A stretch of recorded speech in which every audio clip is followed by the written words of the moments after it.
कहानी की शुरुआत में हम रोज नाम की 18-19 साल की साधारण लड़की को देखते हैं।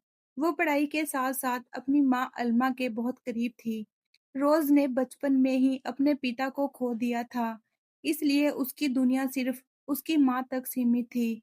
दोनों अक्सर छोटी-छोटी यात्राओं पर जाती रहती थी, लेकिन इस बार की यात्रा कुछ अलग थी। अल्मा ने हाल ही में एक आदमी से रिश्ता जोड़ लिया था। उसका नाम था डेरेक। डेरेक दिखने में आकर्षक था और खुद को बहुत ही स्मार्ट दिखाने की कोशिश करता था। अल्मा उस पर पूरी तरह फिदा थी। एक दिन अल्मा ने उत्साहित होकर रोज से कहा, इस बार हम तीनों साथ ट्रिप पर चलेंगे। डेरेक हमें समुद्र के बीच ले जाएगा। उसकी अपनी बोट है और वहाँ हमें कोई परेशान भी नहीं करेगा। बस खुला आसमान, लहरें और हम। रोज को ये सुनकर बिल्कुल भी अच्छा नहीं लगा। वो सोचने लगी, मैं इन दोनों के बीच क्या करूँगी? माँ तो पहले ही उस पर जान छिड़क रही हैं। मुझे तो बस तीसरा पहिया बना दिया जाएगा। लेकिन अपनी माँ की उम्मीदों के आगे रोज़ा मना भी नहीं कर पाई। जब पहली बार रोज़ा ने डेरेक को देखा, तो उसके चेहरे से ही साफ झलक रहा था। वो बहुत ज़्यादा कोशिश कर रहा है, बनावटी मुस्कान और बहुत ज़्यादा दिखावा। रोज़ा ने मन ही मन सोचा, ये आदमी कुछ छुपा रहा है। माँ इसे इतना अच्छा क्यों समझ रही हैं? मुझे तो कुछ गड़बड़ लग रही है। दूसरी ओर अल्मा पूरी तरह ड्रेक में खोई हुई थी।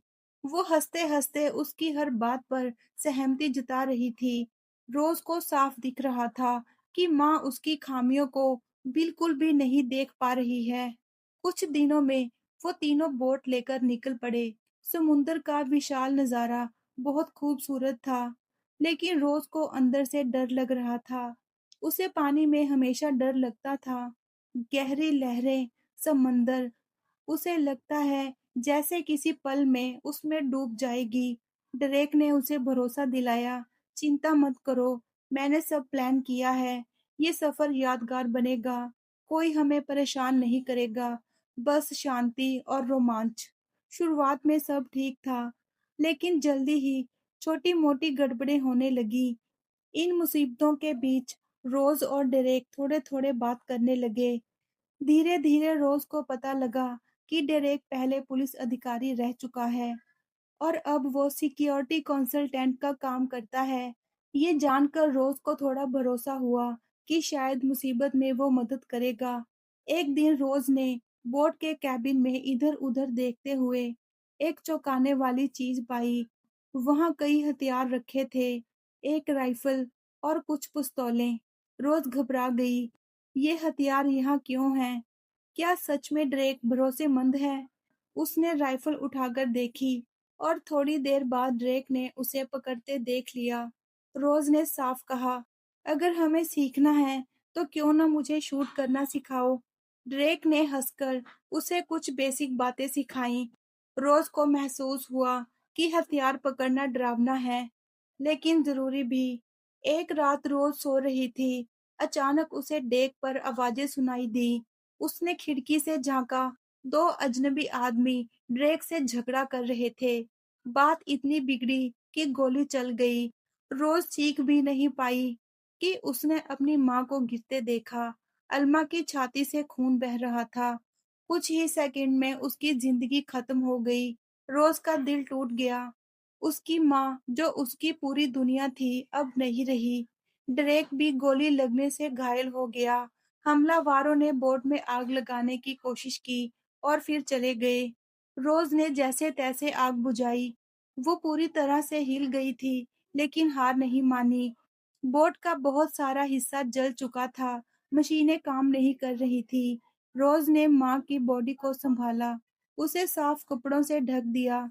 उसके दिल में बस एक ही ख्वाहिश थी, अगर मैं कभी जिंदा वापस गई, तो अपनी माँ का फ्यूनरल अच्छे तरीके से करूँगी।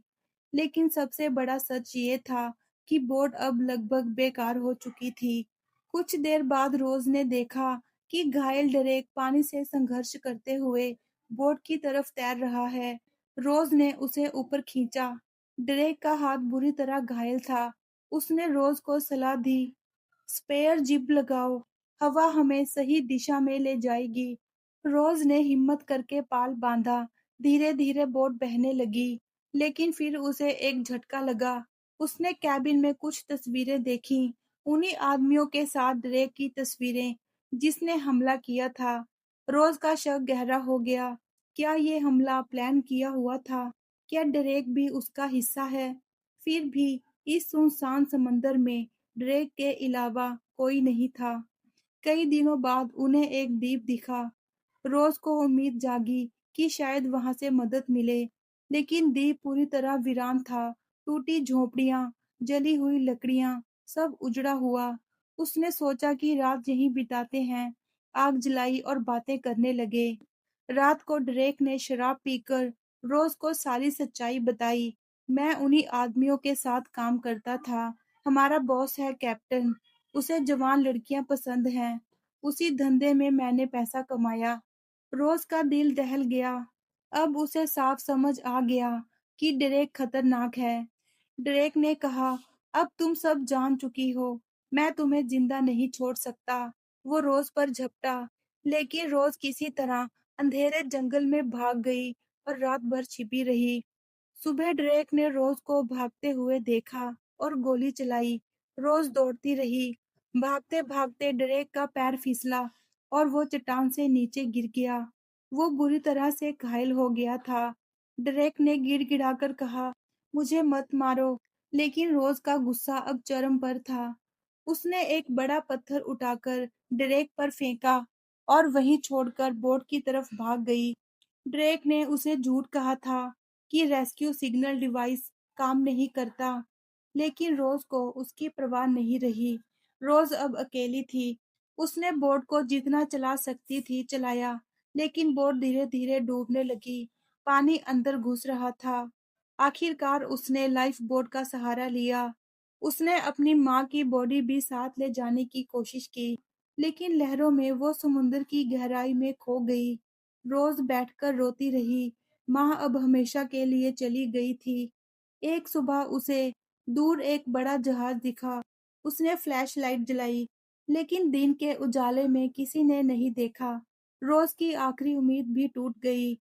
लेकिन रात को अचानक एक स्पीड बोट आई और उसे एक बड़े जहाज पर ले जाया गया। पहले उसे लगा कि वो बच गई, लेकिन जल्दी ही उसने पहचान लिया, ये वही जहाज था और उसके सामने खड़ा था कैप्टन, उसकी माँ का कातिल। कैप्टन रोज से अकेले में बात करना चाहता था। रोज ने सोचा कि यही मौका है।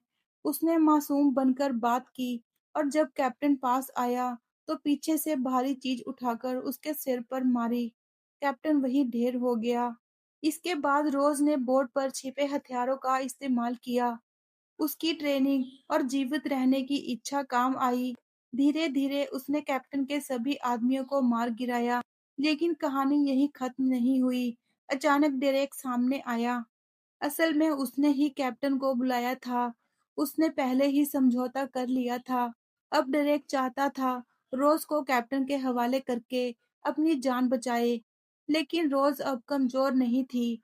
उसने अपनी पूरी ताकत से डेरेक से लड़ाई की और आखिरकार उसे हमेशा के लिए खत्म कर दिया। जब सब खत्म हो गया, तब रोज ने देखा कि जहाज पर कई लड़कियां कैद थी। उन्होंने रोज की तरफ देखा। रोज ने उन्हें मुक्त कर दिया। सभी लड़कियां डेक पर आ गईं। जल्दी ही तट दिखाई दिया। वहां एजेंट रिचर्ड ने रोज से पूछताछ की। उसने पूरी कहानी सुनी और रोज को सम्मान से देखा। तुमने न सिर्फ खुद को बचाया, बल्कि कई जिंदगियां भी बचाईं। रोज की आंखों में आंसू थे।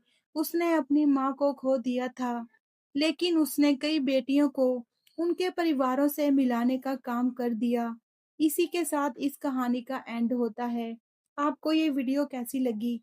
हमें कमेंट करें और हमारे चैनल को सब्सक्राइब करें। मिलते हैं अगली वीडियो में।